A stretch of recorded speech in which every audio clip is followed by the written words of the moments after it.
What's going on, ladies and gentlemen? Thank you so much for tuning in. It's me, Mikey fucking Pipes. Monday night, had a long day. It's 73 degrees here in the great state of New York. We had a long day, really long day, and I had to make an executive decision today that ended up costing me, the company, roughly, I would say $2,300, but I maintained the most valuable outcome, and that's the retention of a long time client homeowner who entrusts my company with maintaining their home's plumbing, heating, and cooling systems.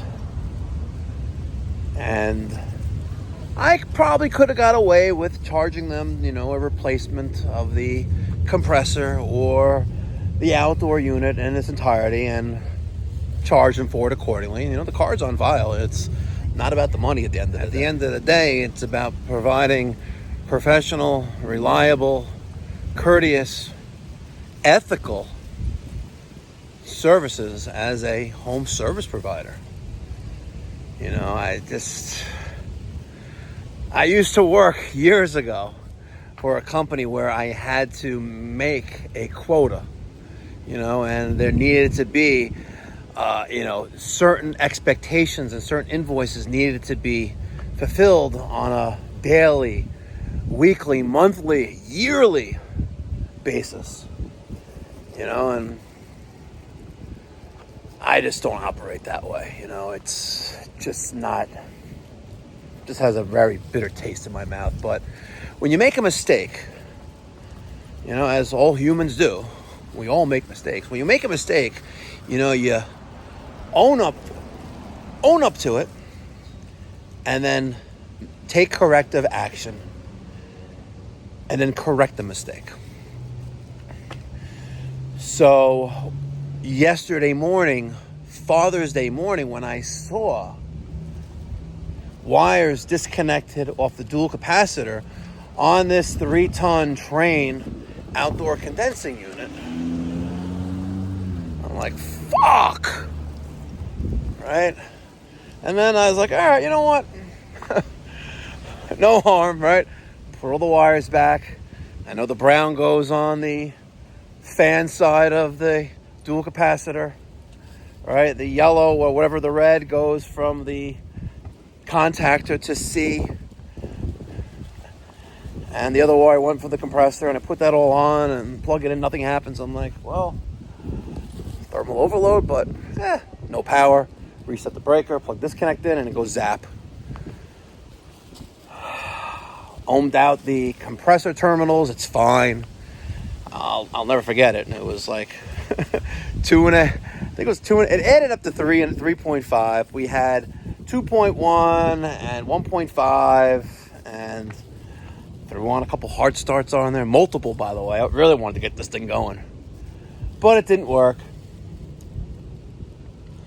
And I made a video about it on yesterday's video on the Uncensored channel, where new HVAC technician kills compressor, and that's exactly what he did. And as the owner, I accepted responsibility and I took corrective action. I fixed the problem. I owned up to the problem and apologized to the homeowner and replaced the entire outdoor unit at no cost. And I was going to replace the compressor. Trane told me that there's only a 5-year warranty because I never registered the equipment, which is a complete bullshit lie. I actually have the printout. I actually hooked up my old Mac, my old desktop at my old desk at my old computer. I plugged it into the monitor, and I actually went to the files and I found the registration. And then I realized, there's a reason why I stopped installing garbage Trane products. Just have a bitter taste in my mouth. They say it's hard to stop a train. Well, snakes, if you ask Ted Cook in South Carolina, and if you ask me, leaks and evaporator coils and dead compressors. Was Anderson's negligence responsible for the compressor's demise? I'm torn between yes and no. The thermal lockout overload for the compressor should have taken over and prevented the compressor from dying. That's why they make things like called the cool presser, the cool hot compressor, which is in thermal lockout overload. But obviously that failed. Compressor was shot. I made the executive decision to replace the entire outdoor unit. Train could have got me a compressor for a little over $1,000 with refrigerant, labor. Maybe it would have cost me $1,500, maybe a little bit less, freight, taxes, things like that. But I couldn't get it until Thursday. Maybe Wednesday. Definitely by Thursday. Shipped directly to my shop from the factory. I was like, what the fuck? You guys don't have a Copeland scroll compressor for a 3-ton R410A system? Like, what kind of fucking bullshit is this? Fucking Ferguson. Since Ferguson started buying every little Tom and Dick fucking plumbing supply and HVAC supply house, it sucks. It really does suck. They have dick. So I called another Ferguson in Lynbrook, spoke to an amazing HVAC employee, a rep they have there, Asher, and in 3 hours, or by 2 o'clock today, a little over 24 hours since I diagnosed this dead compressor, the system was replaced. And the customer just emailed me and responding to my inquiry, which I sent about, 5:30, 6 o'clock. I was like, hey, it's Mike. I just want to follow up, make sure everything's working okay. Let me get, don't hesitate to reach out to me. And moments ago, she had emailed me back. Thank you so much. It's freezing in here. I'm like, awesome. You know what? Job well done. And, regardless of, I'm the boss or HVAC company, plumbing contractor, at the end of the day, if you do the right thing and you stand behind your service yourself, right? You'll get rewarded. Did it cost me $20-something $100 today to make the problem go away? Absolutely it did. I regrettably have to announce that Anderson was not terminated, was not fired. But I asked him, listen, you responded to my Indeed ad looking for a residential HVAC service technician with the expectations outlined crystal clearly. Okay? And I was confident enough in the work that I saw you do last week that I had no qualms or apprehensions or any fear or any question that you couldn't perform maintenances on these central air systems. And that's why I let you do that. And I was like, but unfortunately, to leave wires disconnected and off of a contactor and then plugging the system back in is careless, reckless, and, And I put the ball in his court. I was like, what would you like to do? We can chalk this up as a very expensive learning lesson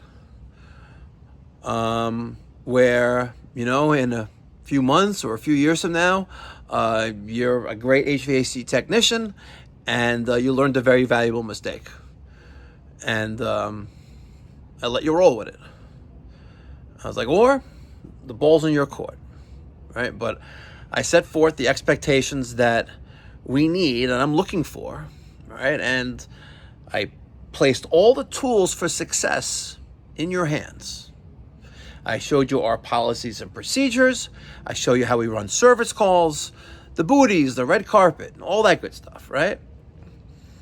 Diagnosing a system, making the customer aware of what potential repairs are going to be, why this occurred, how we can fix it, how to make it go away. Those are the 3 things that need to be explained during every service call, regardless of if you're an electrician, you're a plumber, you're an HVAC guy, regardless.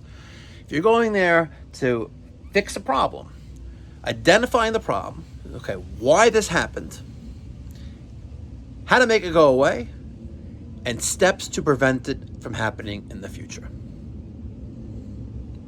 So I gave him all the tools. And I said, the choice is yours. And the decision he made was to take his tools from the truck and carry on with his career. And he's no longer with the company. It sucks. I was looking forward to maybe him saying, you know what? It's not going to happen again, boss. But that's not the response that I got. And you know what? As much as, I thought this had a lot of potential, this can be, this really will be, but you really never know. And it's a shame. It really is a shame because there's really unlimited potential and unlimited growth. I wouldn't say potential, unlimited growth doing service and repair, with the occasional install. Literally, there's, I wouldn't say infinite, but there's really, that plateau that you can max out at as not being an owner, but maybe being, a small owner of a company, it's up there. It really is. And I speak, from the experience of literally having nothing, from being in prison when I was, 20 years old, and to having to steal baby formula to keep, my child, fed, and getting a job, as a stock clerk in a supermarket, just I could steal formula. Really, that's what, I kid you not. The things that you do in life make you who you are later on. And I speak from experience. I've been poor. I've had nothing. And I've had every single thing against me. And if you put your mind to it and you're determined, there's really infinite, unlimited potential in any career choice or any profession if you put your mind to it.